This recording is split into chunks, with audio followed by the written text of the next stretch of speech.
करूंगी बहुला चौथ के बारे में, जो अब आने वाली है भादों में, जिसको संतानवती महिलाएं व्रत करती हैं, पूजा पाठ करती हैं। उसका बहुत महत्व है हमारे जीवन में। तो बहुला चौथ कब मनाया जाता है, क्या पूजा विधि है और क्या उसमें हम लोगों को ग्रहण करना है और क्या हमें नहीं करना है, उस बारे में बताऊंगी। तो बहुला चौथ किस किस के यहाँ होती है प्लीज़ कमेंट में ज़रूर बताइएगा। मेरे यहाँ वैसे नहीं होती है, लेकिन पूजा पाठ तो सभी करते हैं आजकल, आप लोग जानते ही हैं। तो बस उसी के बारे में मैं आपको थोड़ी सी जानकारी देना चाहूँगी कि बहुला चौथ कब है और कैसे करते हैं, और अपने अपने प्रांत के अनुसार करते हैं। वैसे तो इसको गणेश जी के लिए ये व्रत होता है, आपको पता ही वो तीज चौथ जो व्रत होता है, जैसे करवा चौथ होता है, उस तरीके से तो ये गणेश जी का पूजन इसमें किया जाता है।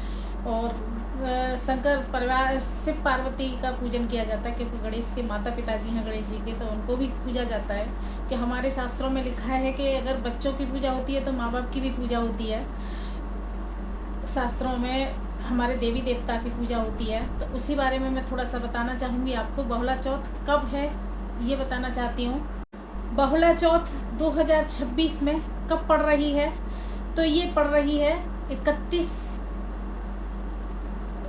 अगस्त दिन सोमवार को। उस दिन हमारी बहनें व्रत रखेंगी, जो भी व्रत करेंगी, संतान सौभाग्यवती व्रत करेंगी। इसमें संतानवती जो महिलाएं हैं, बहनें हैं, वो सब व्रत करेंगी। और इसको व्रत को कैसे करना है वो चीज़ें मैं आपको क्लियर करूँगी इसमें वीडियो में। देखिए, हमारे जीवन में पूजा पाठ का बहुत महत्व है, उतना ही हम बहनों के लिए पूजा पाठ फैमिली के लिए करने का और भी ज़्यादा महत्व है। हमेशा मैं अपने वीडियो में बताती आई हूँ कि हमारे एक बहुत अच्छी ये प्रचलन है कि हर व्रत के लिए हर महिला तैयार रहती है, चाहे वो फैमिली के लिए हो या बच्चों के लिए हो। बड़ा महत्व है इस चीज़ का हमारे जीवन में। तो बहुला चौथ मैंने आपको बताया है कब है और कैसे है। इसमें गौ माता का पूजन होता है। बहुत जगह मिट्टी की गाय और बछड़ा दोनों बना के पूजन होता है। बहुत जगह में सिर्फ गणेश जी का पूजन होता है। तो अपने अपने प्रांत के अनुसार लोग इसको करते हैं। लेकिन हाँ, ये है कि गौ माता का इसमें महत्व बहुत है। गौ माता के दूध का महत्व बहुत है, क्योंकि पूजन में गौ माता का दूध ही इसमें यूज होता है। जैसे हम स्नान कराएं या चंद्र को जल दें, दोनों ही बातों के लिए दूध का महत्व है।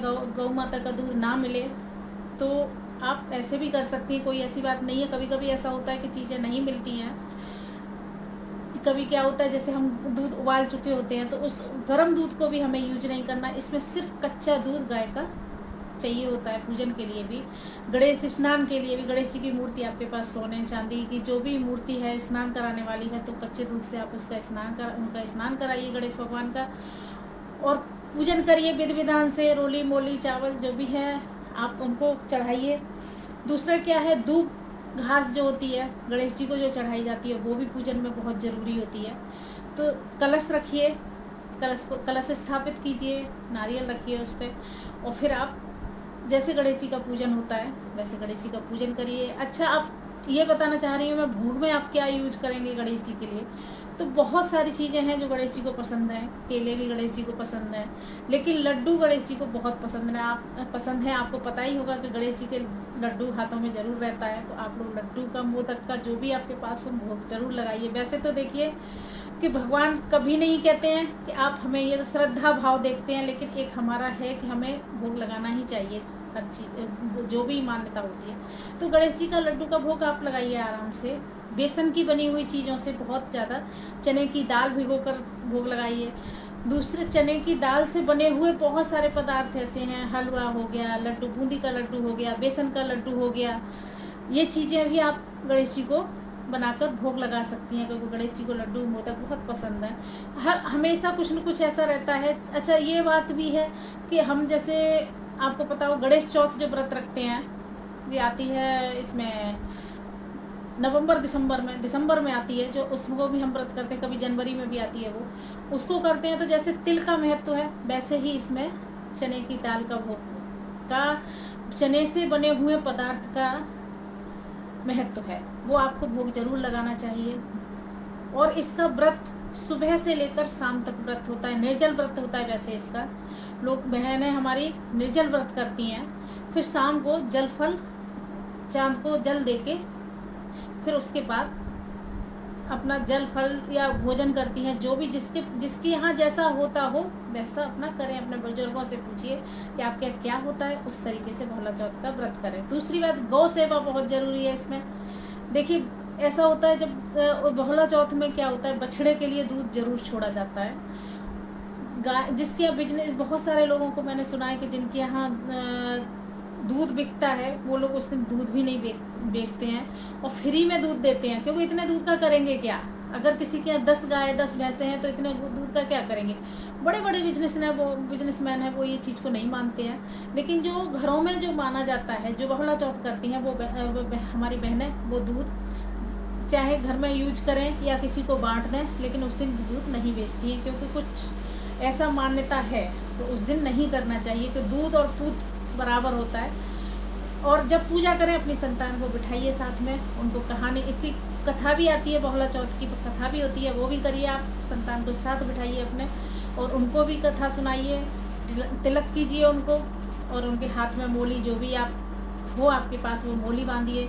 संतान आयु वृद्धि, संतान सुख, संतान का जीवन अच्छा हो, इसलिए ये व्रत किया जाता है। माताएं इसलिए व्रत करती हैं। तो माताओं का हमेशा अपने बच्चों के प्रति बहुत मोह है, बहुत प्यार है। काफ़ी लोगों का कमेंट ये भी आ जाता है कि व्रत करने से क्या ऐसा होता है। हाँ बिल्कुल होता है। माता को अगर पता लग जाए कि मैं अपने बच्चों के लिए इतने दिन भूखी रह सकती हूँ, तो मैं ये मान नहीं सकती कि कोई माँ इतने दिन भूखी नहीं रह सकती। पानी के बिना भी रह सकती है, इतना शक्ति होती है माँ के। प्यार ममता इतनी होती है कि अपने बच्चों के लिए कुछ भी, एक दो ही सिर्फ एक परिभाषा है, एक माँ और एक पत्नी। करवा चौथ पे पत्नी व्रत करती है, यही सोच के करती है कि मेरे पति का लंबी आयु हो और अच्छा जीवन हो, इसलिए पत्नी व्रत करती है। और वही चीज़ माँ के लिए है। माँ भी बेटे को हमेशा, बच्चों को माँ हमेशा ये सोच के प्यार करती है कि मेरे बच्चे व्रत हो, पूजा हो। आपने देखा भी होगा, सुना भी होगा और शायद महसूस भी किया होगा कि जब आप भगवान के सामने खड़े होते हैं तो आपको कोई याद नहीं आएगा, सिर्फ अपना बच्चा याद आए। चाहे पास में हो चाहे दूर हो, चाहे वो आपके घर में ही क्यों न सो रहा हो, लेकिन फिर भी आपको वहाँ याद आएगा कि मेरे बच्चे की लंबी उम्र करना, कि मेरा सुहाग अमर करना। ये हम डेली मांगते हैं, चाहे किसी भी मंदिर में चले जाएं या घर में पूजा पाठ करें, क्योंकि हमें दूसरों की खुशी इतनी ज़्यादा प्रिय है। अपनी खुशी से ज़्यादा हमें बच्चों की खुशी और अपने पतियों की खुशी प्रिय है।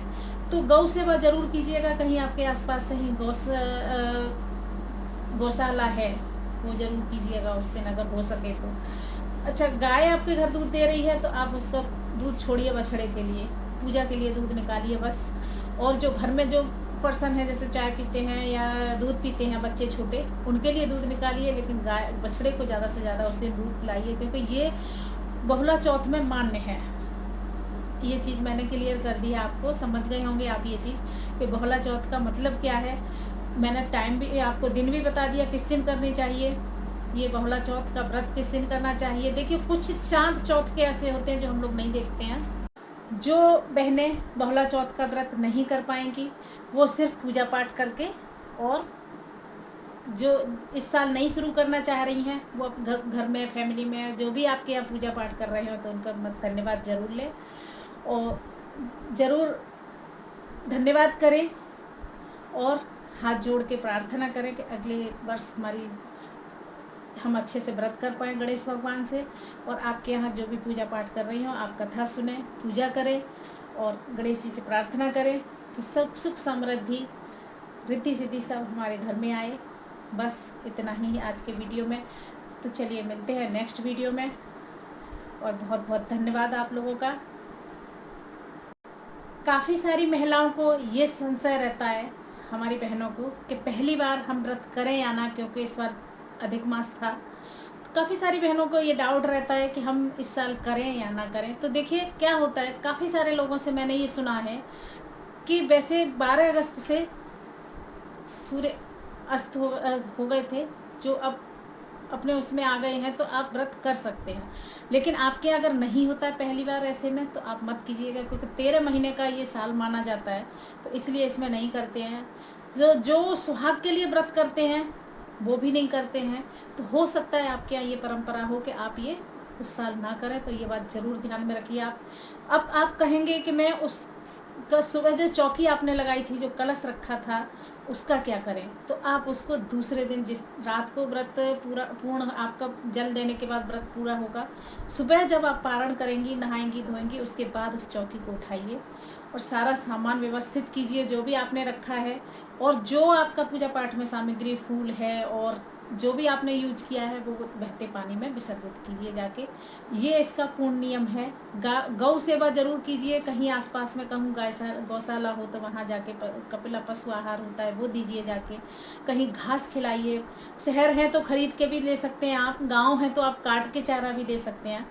तो ऐसे करके आप इस पूजा को संपन्न कीजिए। आपको मेरा वीडियो अच्छा लगा हो तो चैनल को सब्सक्राइब और लाइक कमेंट ज़रूर कीजिएगा। आने वाले त्योहारों की ऐसे ही जानकारी मैं देती रहूँगी। आपको तो पता ही होगा, भादों का महीना लगने वाला है और हमारे यहाँ सावन भादों के महीने ऐसे होते हैं जिसमें लाइन से त्यौहार आते जाते हैं। आज ये है, कल वो है, परसों वो है, वो सारे मैं आपको बताती रहूँगी कि क्या क्या और कैसे करना है। कल मेरा वीडियो किस अकॉर्डिंग आएगा वो कल मैं आपको बताऊंगी। लेकिन अब जो मैंने कहा है बहुला चौथ की, आप लोगों को बहुत बहुत बधाई हो। सभी को बहुत बहुत शुभकामनाएं। संतानवती बहनों को संतान सुख मिले, उनकी संतानें, उनका जीवन सफल हो, लंबी उम्र हो और बहुत बहुत अपने जीवन में तरक्की करें सभी बच्चे। माता पिता को इससे ज़्यादा खुशी और कुछ नहीं होती है। तो चलिए मिलती हूँ मैं दूसरे वीडियो में। और अच्छा लगे वीडियो तो लाइक कमेंट शेयर ज़रूर कीजिएगा और बेल आइकन के साथ, क्योंकि नई नई बातें आपको सुनने को मुझसे मिलेंगी। और अगर कुछ मैंने गलती की हो तो प्लीज़ कमेंट में ज़रूर बताइएगा। जय माँ बहुला चौथ की जय। Thank you so much.